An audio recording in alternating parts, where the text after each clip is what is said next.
The envelope was thick, cream-colored with embossed gold lettering. It smelled like expensive perfume and entitlement. Inside was the invitation I'd been expecting and dreading. You are cordially invited to the Whitaker family reunion. Location, the Whitaker estate.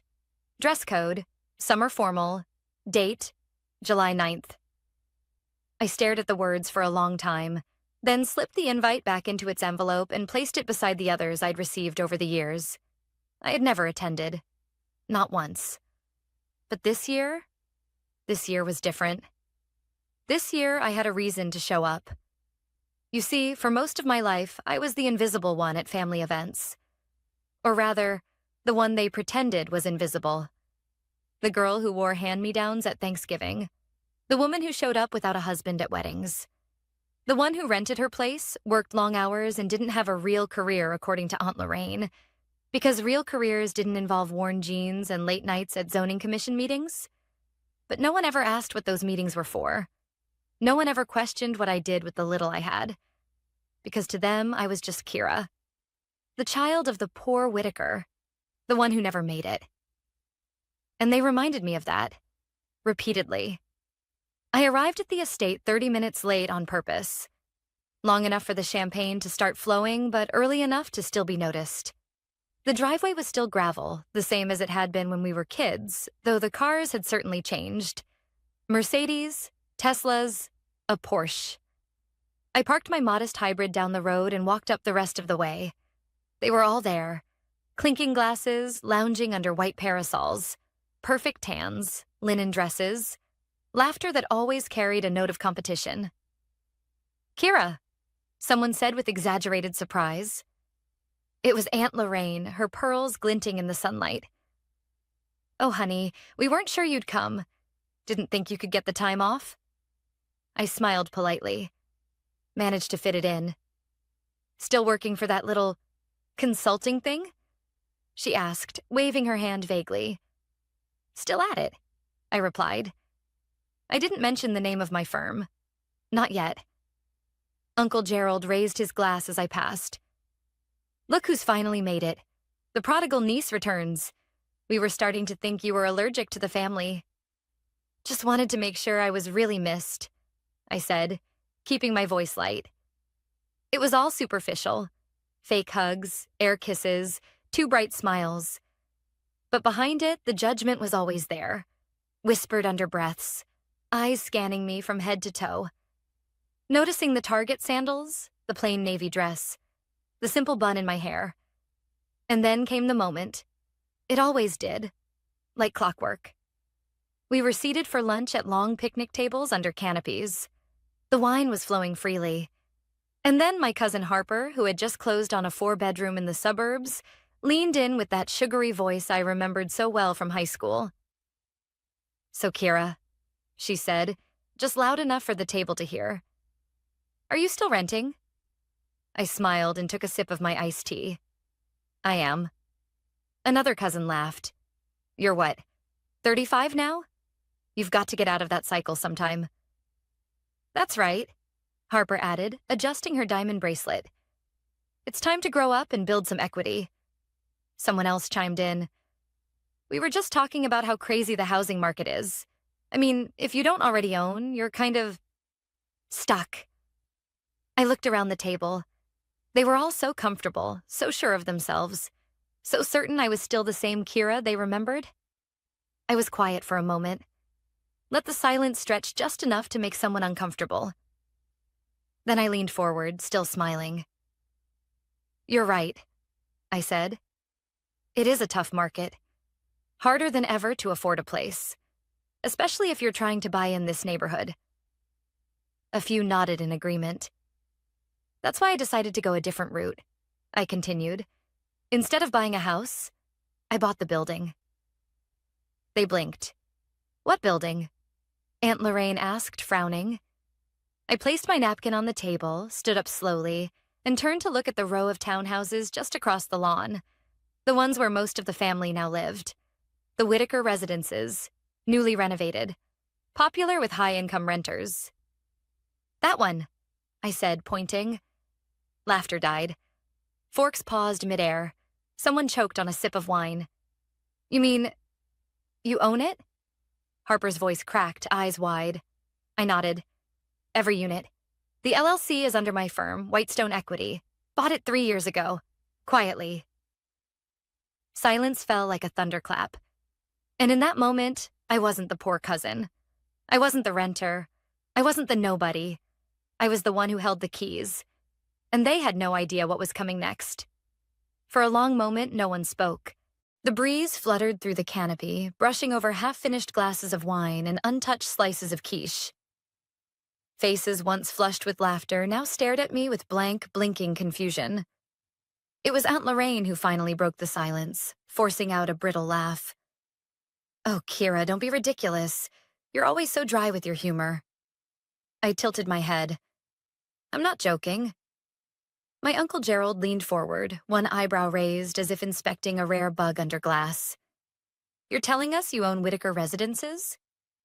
His tone was measured, skeptical, like he was waiting for me to admit I was bluffing. I am, I replied calmly. Through my firm, Whitestone Equity. Purchased the building in 2020 during the market dip. Renovated every unit, updated plumbing, insulation, security systems, brought in local contractors. Their expressions flickered. You're saying you bought it? Cousin Harper asked, voice tight. That entire complex? I nodded, taking a slow sip of my tea. That's impossible, she said, nearly to herself. You were, what? Still renting a 1-bedroom and working part-time? 2 bedrooms, I corrected. And I was never part-time. I just didn't advertise what I was doing. Not everything worth building has to be loud. Harper scoffed, but the edge of panic was beginning to show. They were trying to do the math in their heads, retracing years they hadn't paid attention to, putting together pieces they never thought to ask about. They remembered the surface, my thrifted coats, my tiny apartment, the car with the chipped paint. But they had never asked what I did between 9 and 9 every day. The truth was, after my divorce at 29, I had nothing left but my name, a small savings account, and an idea. While they whispered behind my back about how I'd failed at marriage and settled for less, I poured everything I had into understanding real estate. I took every class I could afford, volunteered for local development boards, shadowed investors, learned from property managers and zoning officers. By 31, I had scraped together enough for my first property, a rundown duplex no one else wanted. I flipped it on a budget, lived in half of it, rented the other half, and reinvested every dollar of profit. I didn't have a vacation in 6 years, didn't eat out, didn't upgrade my phone unless it physically broke. While they posted vacation photos in Tuscany and tagged themselves at rooftop brunches, I was walking construction sites in steel-toed boots. They had no idea, and they never asked. Why wouldn't you tell us? Aunt Lorraine asked now, more accusatory than curious. I met her gaze. Because the second I started doing something you didn't expect, it would have become a competition. A joke. A target. That's not true, she snapped. Isn't it? I looked around the table. You laughed at me for renting, for not settling down. You said I was wasting my potential. Not one of you ever asked what I was working toward. Well, Uncle Gerald cleared his throat. We just assumed. Exactly, I said. You assumed, and I let you. Because building in silence was safer than building under your microscope. Harper's lips were pursed so tightly they looked bloodless. You're saying we pay you rent? I'm saying I'm your landlord, indirectly, through my firm's management company. A slow, heavy realization rippled across the table. Their rent checks, their renewal notices, their maintenance requests, all quietly landing on the desk of the cousin they'd spent a decade underestimating. Jesus, Harper muttered. And then, as if on cue, the blame began. This is manipulation, Aunt Lorraine huffed. You hid this from us. It's business, I said, and you never looked close enough to see it. Harper slammed her glass down. What are you going to do? Raise our rent? Kick us out? I leaned back in my chair. Why would I do that? You're good tenants, mostly on time, minimal damage. I like to keep stable renters. Then what's the point of this? She snapped. You wanted to humiliate us? No, I said softly. I wanted to remind you that not every story you tell about someone is true. Sometimes the person you dismiss the most is building something you can't even see. They didn't know what to say. For once, they were quiet. Later that evening, as the sun dipped behind the hills and the party wound down, Harper cornered me near the garden. Why now? She asked. Her tone wasn't venomous anymore, just lost. Why come this year? I looked at her, truly looked at her, for the first time in a long time. Because I needed to know I wasn't afraid of any of you anymore, I said. And maybe I thought it was time you saw me clearly. She blinked, swallowed hard, and nodded without speaking. As I walked away, I heard Aunt Lorraine whisper to someone, "That girl's not who we thought she was." She was right, and they were just starting to realize how little they actually knew about the girl they once laughed at. I didn't sleep much that night. After leaving the reunion, I walked the long way back to my car, heels in hand, letting the gravel dig into my bare feet. Not out of punishment, just to feel something real, something grounding. The same way I used to walk construction sites, letting the dirt remind me that foundations always come before finishings. The truth is, I hadn't gone to the reunion for validation. I had gone for closure. But closure, I was learning, wasn't as clean as a dramatic reveal or a single shocked expression. Sometimes it came in waves, long after the champagne was gone and the music had stopped. Long after the silence fell around you, thick and heavy with everything that had gone unsaid. When I got home, I sat at my tiny kitchen table, the one I'd kept even after upgrading my living space. I pulled out an old journal. Tucked between the pages was a folded letter in my mother's handwriting. She wrote it the week I dropped out of law school, the week I chose real estate classes over courtroom ambition. Kira, this isn't the path we imagined for you. We're worried. Real estate is unstable. Law is a profession. Be careful not to waste your potential. I didn't blame her. Not really. In this family, value was measured by status, degrees, titles, the illusion of stability. My mother had spent her life trying to fit that mold, marrying well, raising children who looked good on paper. She had never been taught that building something from the ground up with your own hands could be a legacy worth anything.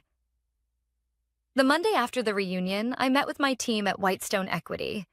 My assistant, Damien, gave me a long look before placing my coffee beside my laptop. You good? He asked. Still processing, I admitted. But yeah, I'm good.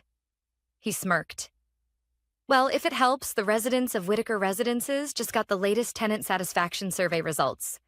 We're at 91%. Looks like your humble life is working out. I smiled, grateful for the levity. But there was something else. Something lingering at the edge of my thoughts. A detail I hadn't wanted to admit out loud. They lived in my building. That was true, but they didn't just live there by accident. I had picked that building on purpose. 3 years earlier, when the property came up for sale, it was just another line item on a listing sheet. But when I saw the address, my stomach turned. It was where my Aunt Lorraine had moved after Uncle Gerald's financial setbacks, where Harper relocated after her husband's tech startup tanked, where my parents had quietly downsized after Dad's retirement fund took a hit. They hadn't told me, of course. They never told me anything. I only found out during a tenant background check. And that was when I made the decision. I bought it. Not to trap them or embarrass them, but to protect them. They had no idea, but rent increases in that area were pushing longtime residents out. I didn't want that to happen to the people I still, despite everything, considered family. I stabilized the rents, extended renewal options, quietly absorbed repair costs, and I never said a word. That afternoon, I got an email from Harper. Just one line. Can we talk? I debated ignoring it, but curiosity won. I sent her a meeting link and offered a time slot. She joined the video call 5 minutes early, hair pulled back, makeup minimal. not the polished, curated version of herself she usually showed. "I owe you an apology," she said before I could even speak. "I wasn't expecting one," I replied. "Well, you deserve it anyway." We sat in silence for a moment, awkward but not hostile. "I looked you up," she admitted. "Whitestone's portfolio, your projects. I had no idea." "No one did," I said. "That was the point." She nodded. "I guess I just assumed you were failing, because you weren't flaunting anything." I tilted my head. "That's the thing about assumptions. They don't require facts, just comfort." She looked away, ashamed. "I'm not asking for anything," she said. I wanted you to know I see it now. All of it." That meant more than I expected, but before I could thank her, she added something that caught me off guard. "Do you remember the Christmas I got that internship at the design firm in LA?" she asked. "Yeah. Grandma wouldn't stop talking about it." "Well, I saw your portfolio sketches that year. They were better than mine. But you never submitted them. Why?" I sighed. "Because everyone had already decided who I was. And back then, I wasn't strong enough to fight it." She swallowed hard. "You are now." And maybe I was. After we ended the call, I sat back and stared out my office window. Below, the city pulsed with quiet life. Apartment windows glowing, sidewalks bustling with parents and dogs and groceries. All these years, I thought success was about escaping the people who underestimated me. But now, I wondered if the real power was in quietly transforming the world they thought I could never touch. Not for revenge, but for redemption. Not just theirs. Mine. 2 weeks passed after the reunion, but the ripple effects lingered. I began receiving unexpected texts. Some cautious, others awkwardly warm. A thumbs-up emoji from Uncle Gerald. A forwarded article on real estate trends from Cousin Simon, who hadn't spoken to me in years. And then there was my mother's voicemail, hesitant and a little breathless. "Hi, Kira. Your father and I were wondering if you'd like to come by for dinner. Nothing fancy. Just us. We'd love to talk." It was the first invitation I'd received from them in nearly a year. I almost didn't go. But curiosity, and maybe hope, nudged me toward yes. Their house was smaller than the one I'd grown up in. A modest, single-story home with flower beds that had clearly once been beautiful. My father opened the door with a tight smile, and my mother stood behind him, wiping her hands on a dish towel. "Smells like rosemary chicken," I said softly. My mother blinked, surprised I remembered. "Your favorite," she said. We sat at the old oak table, the one they'd managed to keep from the big house. They asked polite questions about my work. I gave measured answers. Then my mother leaned in and said something that caught me off guard. "Why didn't you tell us you were struggling?" I set my fork down, because I wasn't. She looked confused. "But you lived so modestly." "I lived intentionally," I corrected. "I was building something. Quietly. Because I knew if I made even one mistake, the whispers would get louder." She flinched at that. Maybe she remembered the things she had let slide. The comments at holidays, the sideways glances, the small, constant erosion of belief. "You could have asked," I said gently. "You could have called. But you didn't want the version of me that didn't come with a degree or a ring or a 5-bedroom house. You wanted the presentation, not the person." My father exhaled. "You're right." I looked up, startled. "We failed you in that," he continued. "We stopped seeing you for who you were becoming and only saw what you hadn't yet achieved. That was our mistake." It wasn't an apology exactly, but it was something. And it landed harder than I expected. The next day, I received a call from the property manager of Whitaker Residences. "Kira," she said, "we've got a situation with one of your tenants." "What's going on?" "Unit 3C, Aunt Lorraine. Her rent check bounced again. 3rd time in 6 months. She's months behind." I paused. "Has she said anything?" "She's embarrassed. She's been avoiding us." Of course she was. Lorraine would rather walk on glass than ask me for help, especially now. Tell her she's covered for the next 6 months, I said. Quietly, say it's a temporary hardship assistance program. No need to involve her pride. The manager paused. Are you sure? I'm not here to punish them. I'm here to protect the building. And maybe to break a cycle. Later that evening, I pulled out the box I kept tucked in the back of my closet. Inside were scraps of my early plans. Hand-drawn blueprints, spreadsheets scrawled with margin notes, newspaper clippings of low-income housing battles I'd fought on city councils. No one had seen these before. No one had asked to. I found an old photo. Me in a hard hat, smiling beside a dusty duplex on the day I closed on my first property. I remember thinking then that success would feel like a spotlight. That one day, everyone who doubted me would see me. But now, years later, I realized I never wanted a spotlight. I wanted impact. Legacy. Something that mattered beyond bragging rights at a family reunion. A few days later, Harper reached out again, this time in person. She showed up at my office, sheepish, holding a coffee and a notebook. I've been thinking, she said. I want to learn about what you do, how you do it. I raised an eyebrow. You want to become a landlord? No, she said. I want to become someone who builds, like you. Someone with purpose.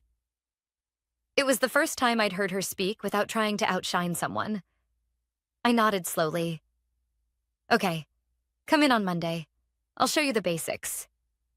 Her eyes widened. Really? Sure, I said, but no shortcuts. You'll start from the ground up, just like I did. She smiled. Deal. That night, I walked the block surrounding Whitaker residences. The lights in each window flickered with lives in motion. Families cooking dinner, teenagers playing music too loud, dogs barking at passers-by. This place used to be just a number on a spreadsheet. Now it was part of something bigger. I'd protected the people who once laughed at me. Not because they deserved it, but because I refused to become like them. Vindictive, shallow, consumed by pride. The best revenge isn't always power. Sometimes it's peace. Sometimes it's standing tall in front of people who never thought you'd rise, and choosing not to crush them in return. By the time Monday arrived, the office buzzed with more than just routine energy. Harper showed up 10 minutes early, notebook in hand, dressed in flats and a clean, neutral blazer. No designer logos, no loud perfume. Just a nervous sincerity I hadn't seen from her since we were kids playing in our grandmother's garden, before ego took over our family like a slow-growing vine. I brought coffee, she said, lifting 2 cups like a peace offering. I smiled. Thanks, let's get to work. I didn't start her with meetings or market analysis. Instead, I handed her a stack of tenant feedback reports from our last 4 acquisitions. Read these, I said.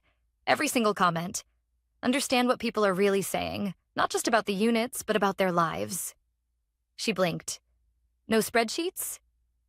Not yet. First, you learn who you're serving. It was the opposite of how she'd been taught. In our family, people came second to status. Profit was the god they worshipped. And anything not worth showing off on social media was deemed unworthy altogether. She didn't complain, though. Just nodded, sat down, and started reading. By the end of the week, she was different.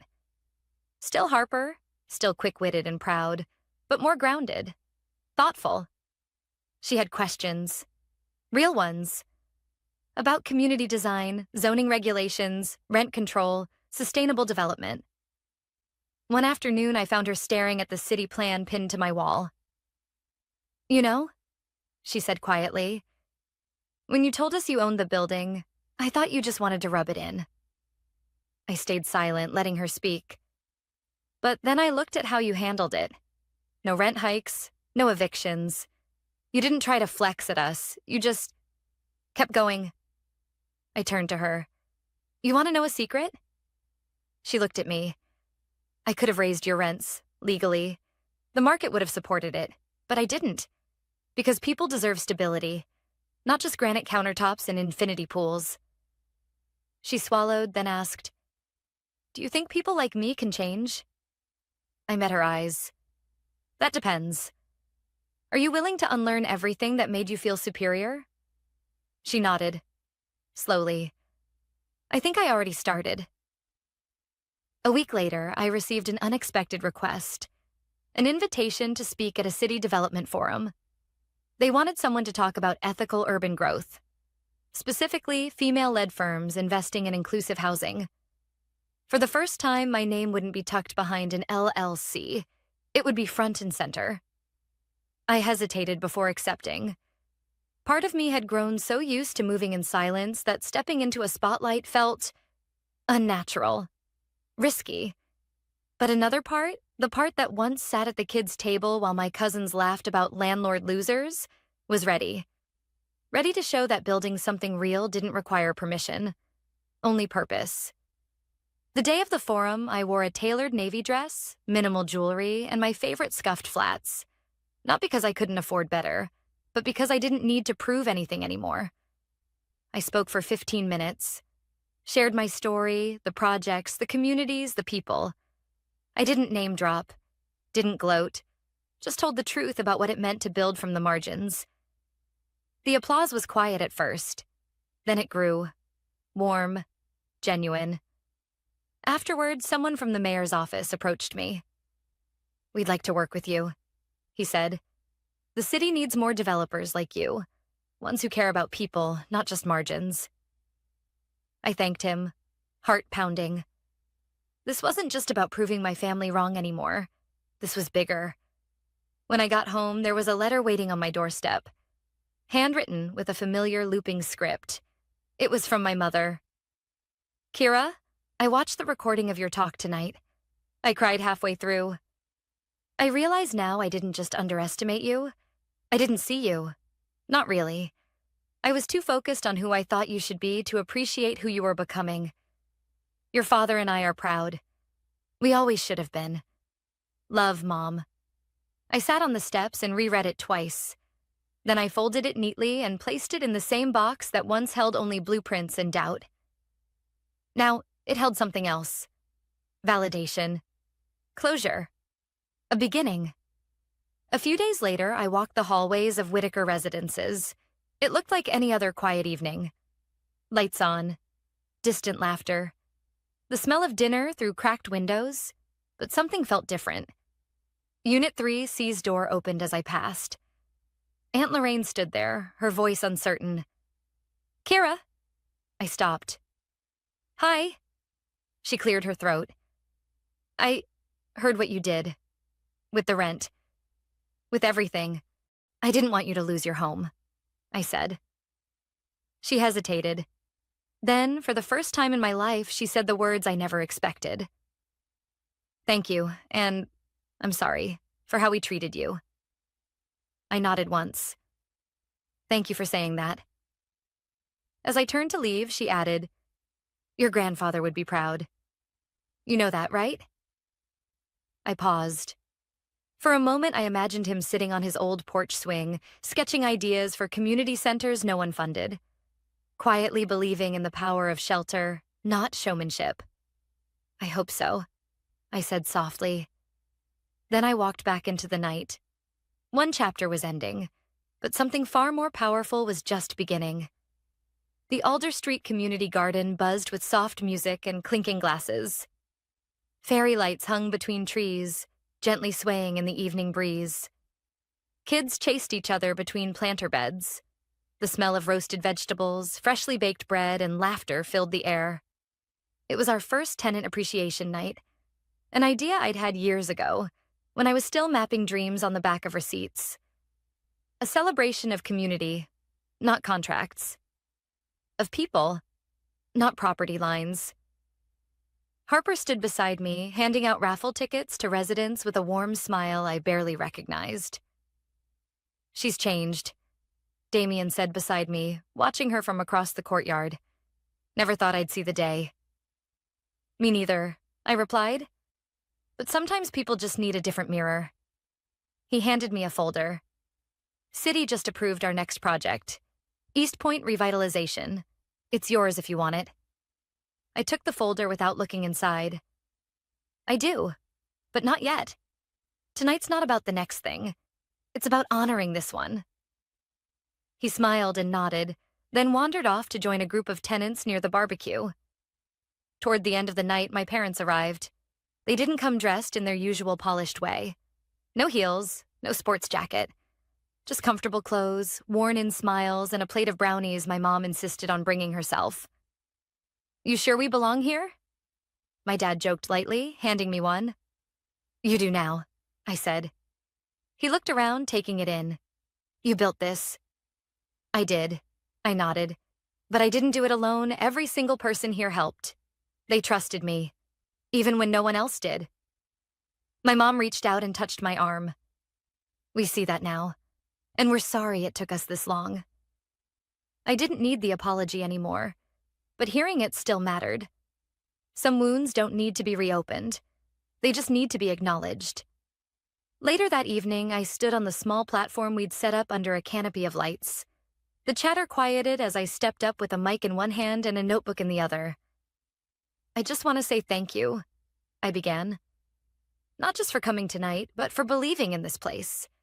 For being part of something I once only dreamed of." I scanned the crowd.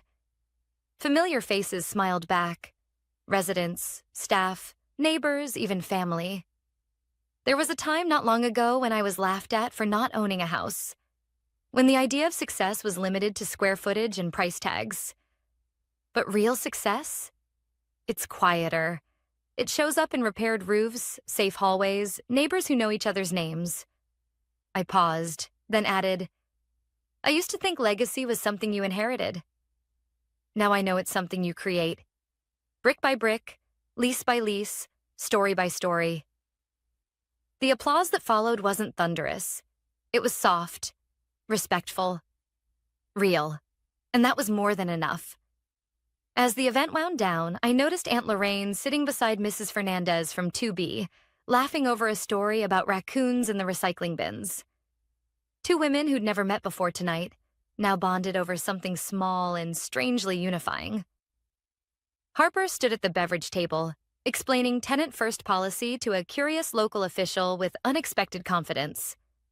And my mom, my elegant, proud mother, was dancing barefoot on the grass with a child from the building across the street. They were changing, slowly, imperfectly, but changing nonetheless. A few days later, I returned to my old apartment. I hadn't lived there in over a year, but I kept the space. Not for nostalgia, but for grounding. It reminded me of where I started and why I began it all. I sat on the floor, no furniture needed, and opened my notebook. On the first page, I wrote, "What I build must serve people." Not egos. Legacy is not in the name on the building, but in the lives inside it. Then I closed the notebook, leaned back against the cool wall, and exhaled deeply. I didn't set out to prove anyone wrong. I set out to prove something to myself. That kindness is not weakness. That resilience doesn't need to shout. That quiet work matters, especially when no one is clapping. And in the end, I didn't need them to see me. I needed to be me. The girl they underestimated? She became the woman they now turn to.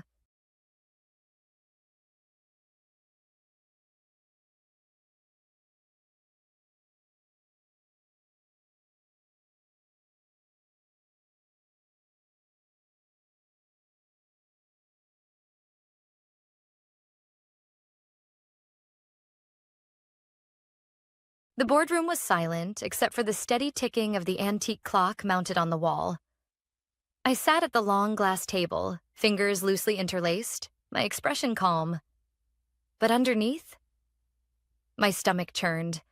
I had spent the past year dragging this company, once circling the drain, out of oblivion. And now I was being called into a special recognition meeting. I should have known something was off when I saw Bryce there.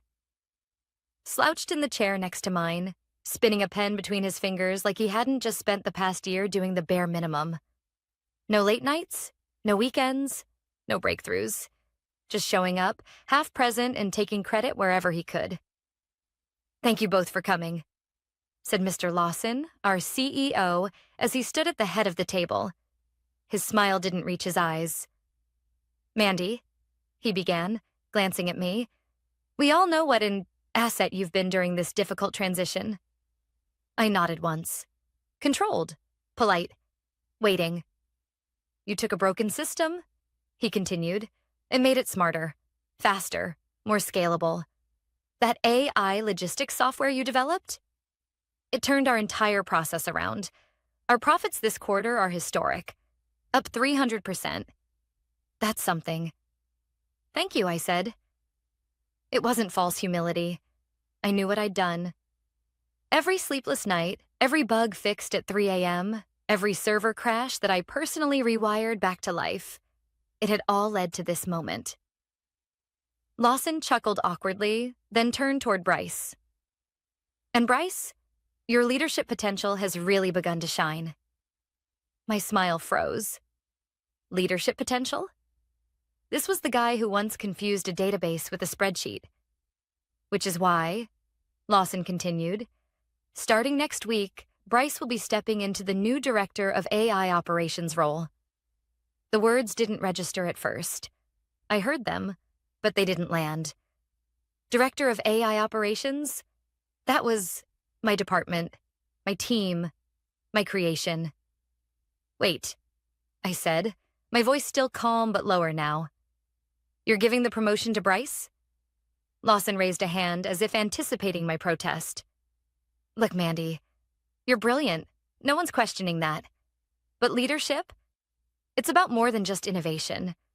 It's about presence, confidence, charisma. We need someone who can represent us to investors. Someone who looks the part. I finished for him. He hesitated, then shrugged, unapologetic. Business is perception. Bryce smirked from his seat, finally sitting up straight.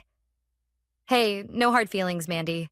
I mean, I'll still need your brain, obviously. But now you can focus on what you do best. Tech. That's when it happened. Lawson reached into his blazer pocket, pulled out his wallet, and tossed a crumpled $50 bill onto the table. For your effort, he said. Consider it a gesture of gratitude. The room tilted. $50 for creating an AI platform that turned a dying logistics company into a $200 million market leader in less than a year. $50. I stared at the bill, then back at Lawson. At Bryce, who was already texting someone under the table. Probably his golf buddy.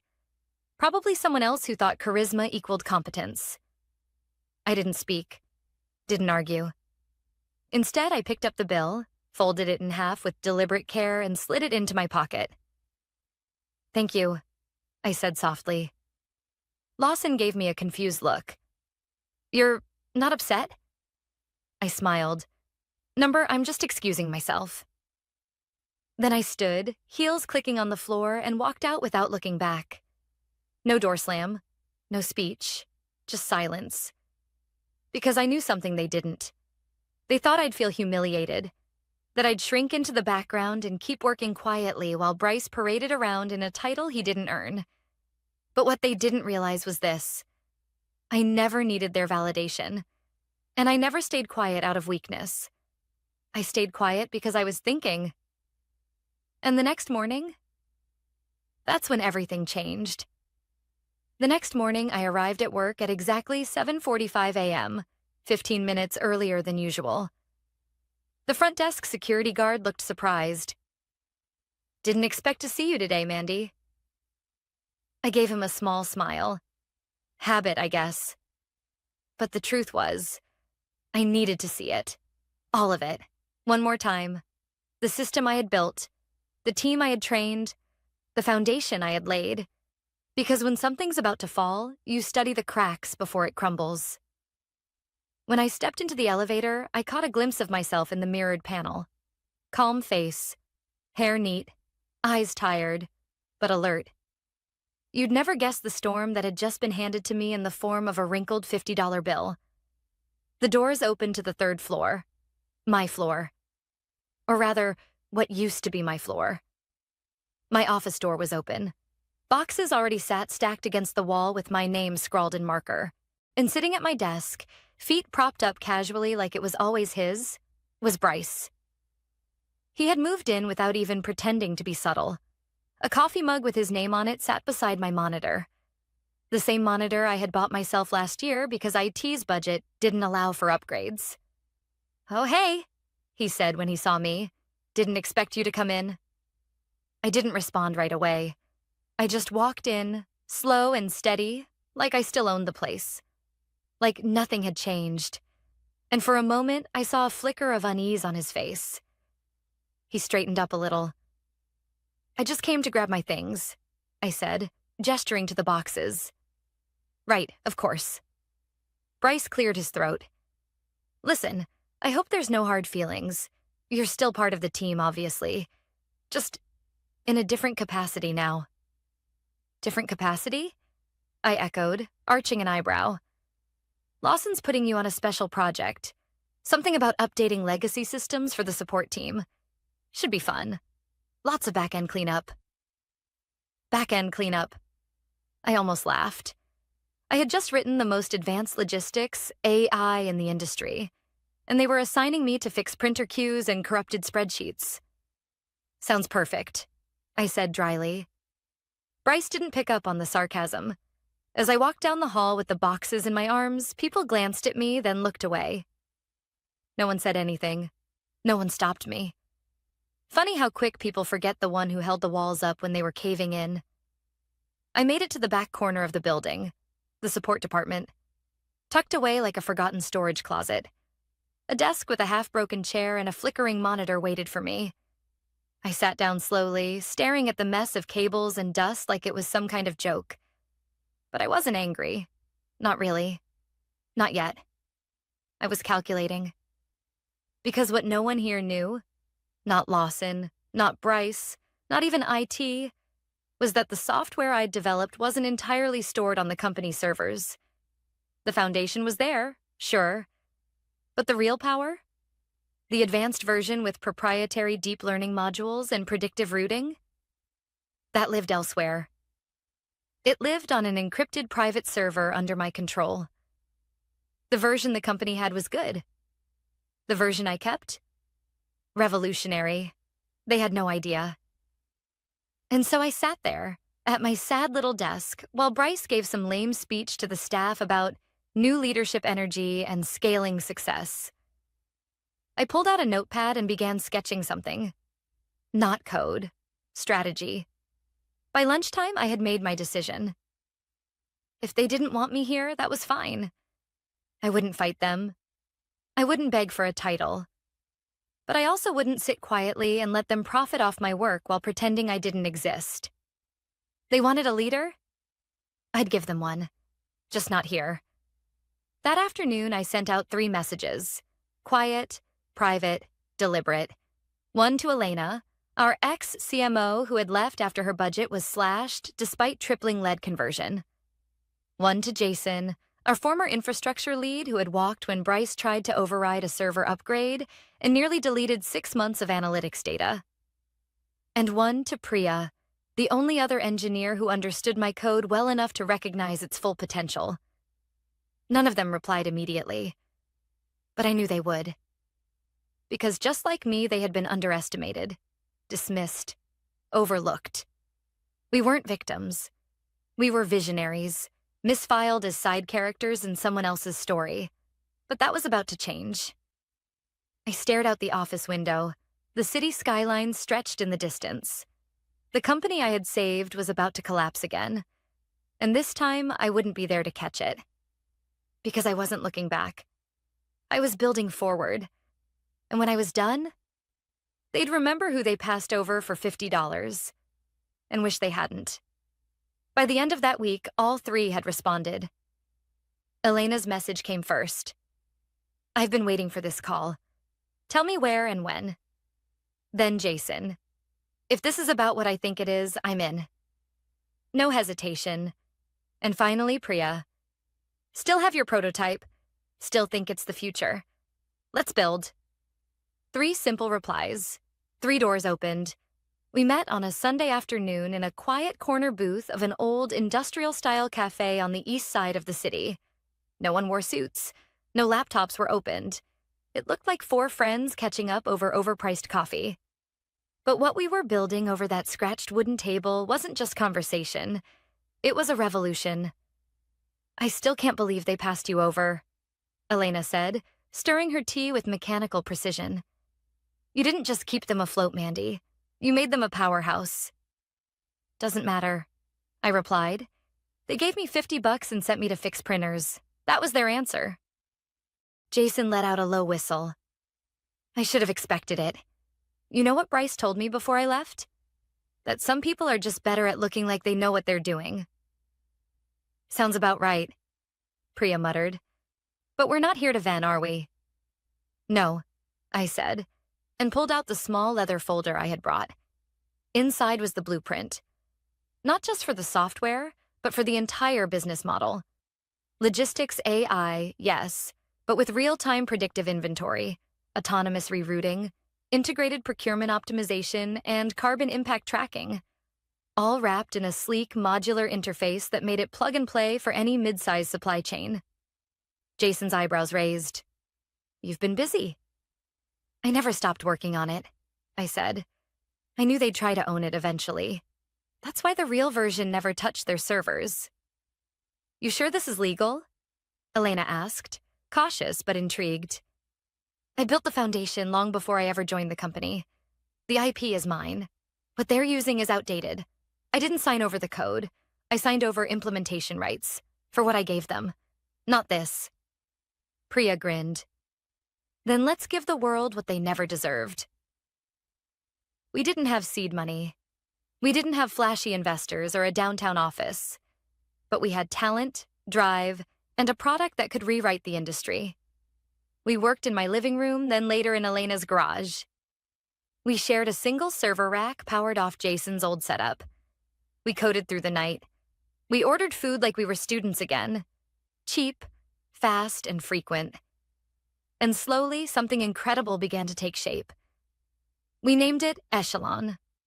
A smarter, faster, cleaner logistics I built for the modern era.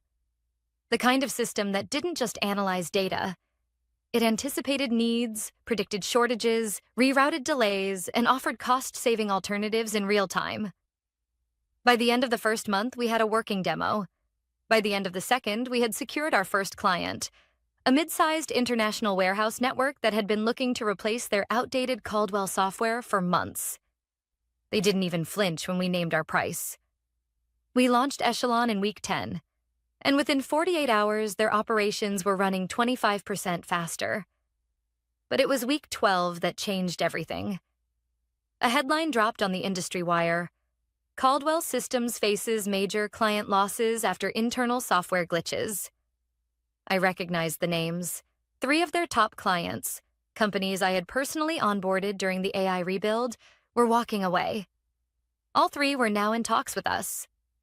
Bryce, apparently, had tried to streamline some of the back-end modules. In doing so, he broke the load distribution system, crippling delivery times across multiple routes.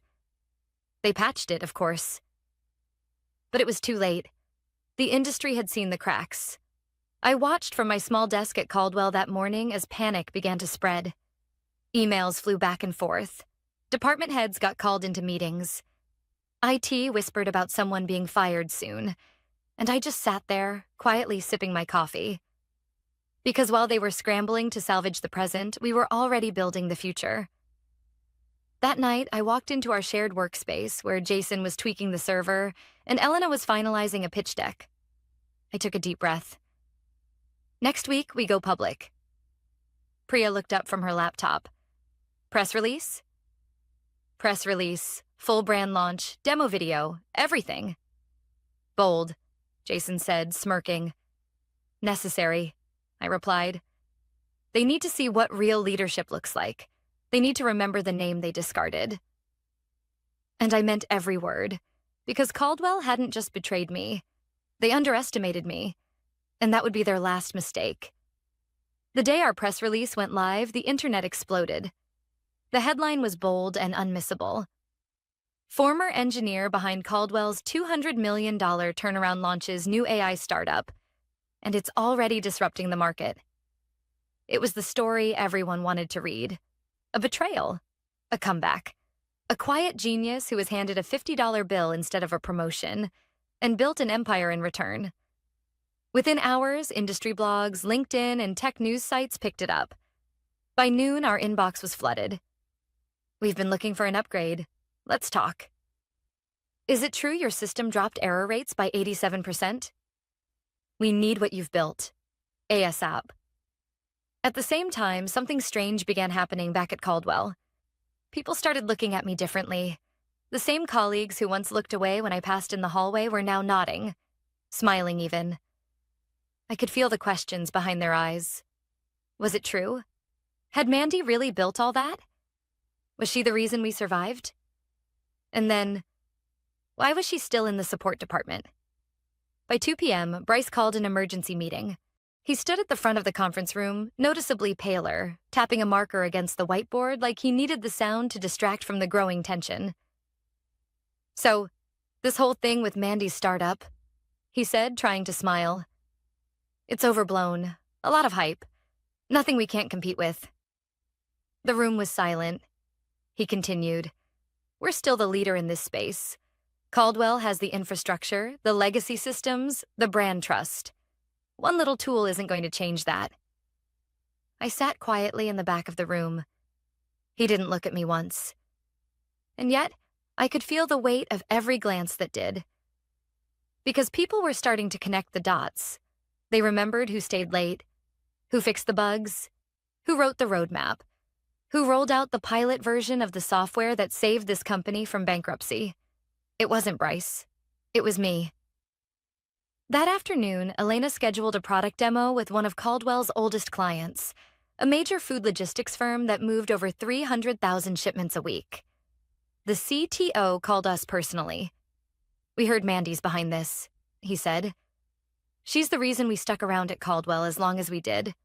But now, we're ready to follow the real talent. I didn't smile, even though I wanted to, because this wasn't about revenge anymore. This was about correcting the record.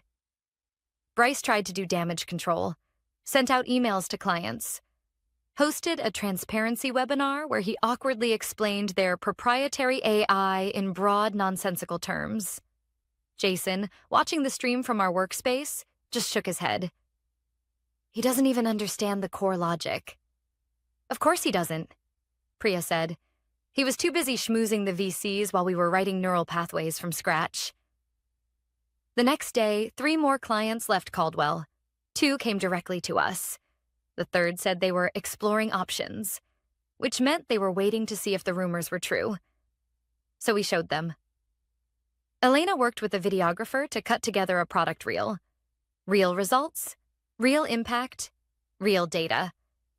We included testimonials from our pilot clients, demonstrating just how much money and time Echelon was saving them. The video dropped on Wednesday morning. By Wednesday evening, we had 80,000 views. And then, it happened. The investor call. Every quarter, Caldwell hosted a public update for stakeholders and partners. This one was meant to celebrate the end of their fiscal year, the year I had single-handedly saved. Instead, the call turned into a slow-motion disaster. The first slide showed a drop in client retention. The second revealed a 14% revenue dip, despite market growth. And by the time the Q&A opened, someone finally asked what everyone was thinking. Is it true that your former engineer, Mandy Lee, built the original AI that saved this company? Lawson's face on the screen froze for just a second too long. He recovered, barely. Mandy contributed to early models, yes, but the system is ours. The next question. So why is she outperforming you now, with fewer resources? Another pause. More silence. Then, no further comments. The call ended early, and by Thursday morning, Caldwell's stock dipped 8%. Elena sent me a message. It's beginning. I stared at my inbox, at the new messages, the partnerships, the press interviews. the invitations, and then at my screensaver, a quiet photo of our team from that first week. Tired faces, hopeful eyes. We hadn't had $1 to our name then. Now, we were the ones setting the bar.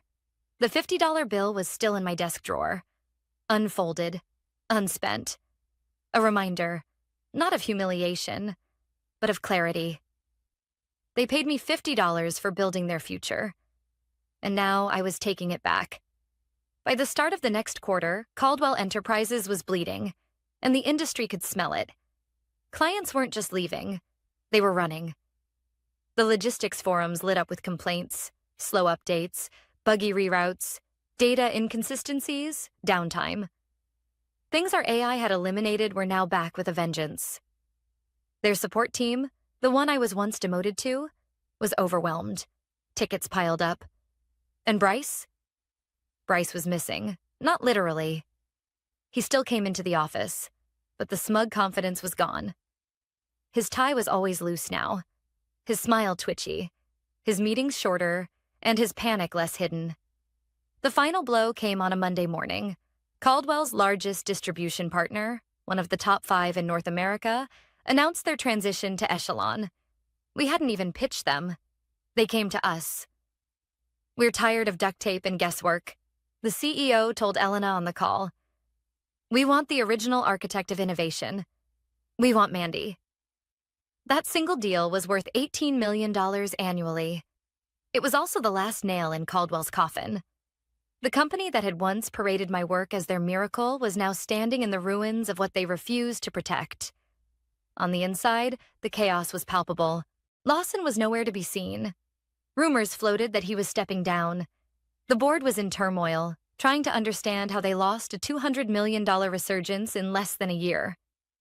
And the most poetic part? Every failed pitch deck, every broken promise, every angry client. They all traced back to one moment. The moment they handed me $50. That afternoon, I received an email from an anonymous address. No greeting, no signature. Just a single line. "They want to talk." I stared at it for a moment, then forwarded it to Elena. She responded instantly. "Don't go. Make them come to you." The next morning, I got the official meeting request. Subject? Strategic Partnership Discussion. From Lawson, Richard Time, Friday, 10 a.m. Location, Nova Systems. HQ attendees, Richard Lawson, Bryce Jennings.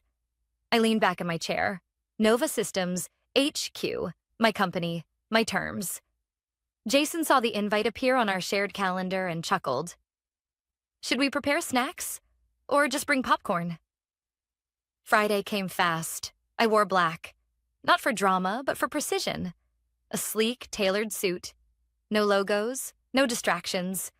The kind of outfit that said, "I don't need you. You came here." They arrived right on time. Lawson was older than I remembered. Or maybe just tired. Bryce followed closely, visibly sweating. I met them in our boardroom where the Nova logo gleamed proudly across the glass wall behind me. "Gentlemen," I said, gesturing for them to sit. Neither spoke at first. They were too busy absorbing it all. The clean architecture, the hum of productivity, the company I had built from scratch, without them. Lawson cleared his throat. "Thank you for meeting with us." I nodded. "You asked." "We believe there's an opportunity," he said carefully, "to realign, share technology, possibly collaborate on licensing." I let the silence hang. Bryce jumped in, a little too quickly. "Look, Mandy, we all know you're doing great things, but Caldwell still has brand equity, distribution, infrastructure." "You're hemorrhaging clients," I interrupted. "You've burned investor trust. Your last software update corrupted thousands of delivery chains, and 3 Fortune 500 companies named you publicly in breach notices." Bryce flinched. Lawson tried again. "We're willing to offer you a leadership role. Senior level, autonomy, competitive package, and naturally, full ownership of the AI division." I raised an eyebrow. "Let me guess," I said. "You want me to clean up the mess while you take the credit again? just like last time. No, Lawson said quickly. This time would be different. I leaned forward slightly, calm, sharp. You're only here because you thought I'd disappear, that I'd accept your scraps and stay quiet. You underestimated me once. You don't get to do it again. The room was silent. Then I stood. I didn't come here to rejoin Caldwell. I came here to end this. I pulled out a folder and slid it across the table. This is a formal acquisition offer. Nova Systems will purchase all remaining Caldwell Tech assets, patents, and software licenses. You walk away with dignity. But Caldwell ceases to exist. Bryce stared at me, mouth open. Lawson paled. You're buying us out? He asked, like he still didn't believe it. No, I replied. I'm giving you a way to bow out before the market does it for you. They didn't speak for a long time. And then, quietly, reluctantly, Lawson nodded. I'll take it to the board. As they stood to leave, Bryce turned to me, voice low. You're really going to erase everything we built? I smiled just slightly. You didn't build it. I did. And I'm not erasing it. I'm preserving it, without you attached. When they were gone, I sat alone in the boardroom for a moment longer, thinking, breathing. They had come to me, on their knees, and I hadn't even raised my voice. Because real power doesn't shout, it simply waits. And then, when the time is right, it takes everything back. The deal closed quietly, almost anticlimactically. No press release, no dramatic headlines, just a formal statement filed with the financial authorities. Nova Systems acquires Caldwell Enterprises' remaining assets, including proprietary technologies and IP rights. One paragraph to summarize an entire era, and with that, it was done. The company I once saved no longer existed. The brand was absorbed, the patents archived, the software shelved permanently, replaced by Echelon, which had now become the gold standard across the logistics industry. Within weeks, our market share surged to 52%, then 58%, and still rising. Nova Systems had gone from scrappy underdog to undisputed leader in under a year. It should have felt like triumph. And in many ways, it did. But something strange happened after the ink dried. After Bryce and Lawson signed over every last bit of their pride in a cold conference room, too ashamed to meet my eyes, I didn't feel revenge. I felt peace and clarity, because what started as a mission to prove them wrong had transformed into something much more powerful, proving myself right. A few weeks after the acquisition, I was working late at the office, reviewing a new integration proposal from a European supply chain partner. The floor was quiet, save for the hum of machines and the faint clink of a cleaning crew's cart in the distance. Then my assistant buzzed in. Mandy, you have a visitor. Says it's urgent. I blinked. Who? A pause. He said, It's your father. I felt my chest tighten slightly. I hadn't spoken to him in almost 2 years. Not since I chose to pursue a path he called unstable and naive. He was the one who told me that engineers should stay in their lane and that business belonged to men who could handle pressure. Apparently, he had heard the news. I stepped out into the hallway, and there he was. Same posture, same gray suit. But the years had softened his edges, or maybe the world had. He looked at me as if seeing me for the first time. Hi, Mandy, he said quietly. Dad. A long pause. I heard about what happened. With Caldwell. With everything. I nodded once. It's done now. He looked down, then back at me. You always had more fight in you than I gave you credit for. I should have known. Your mother did. His voice caught slightly at the mention of her. It made something twist in my chest. She'd passed a few months before the company collapse. Never got to see what I built. She would have been proud, he added, as if reading my thoughts. I exhaled slowly. Why are you really here, Dad? He shifted. I wanted to say congratulations, and I'm sorry for not believing in you. for thinking success looked a certain way, sounded a certain way. You didn't need us. You never did. I studied him. The man who taught me to think like a technician, but never believed I could lead like a visionary. The man who taught me how to solve problems, but not how to stand in my own power. And yet, here he was, apologizing. For the first time in my life. I gave him a small nod. Thank you. He looked surprised. Maybe he expected me to lash out, rub it in, but I had nothing to prove anymore. I had built something that mattered, not because someone handed it to me, but because they didn't. We stood in silence for a few more seconds, then I turned back toward the office.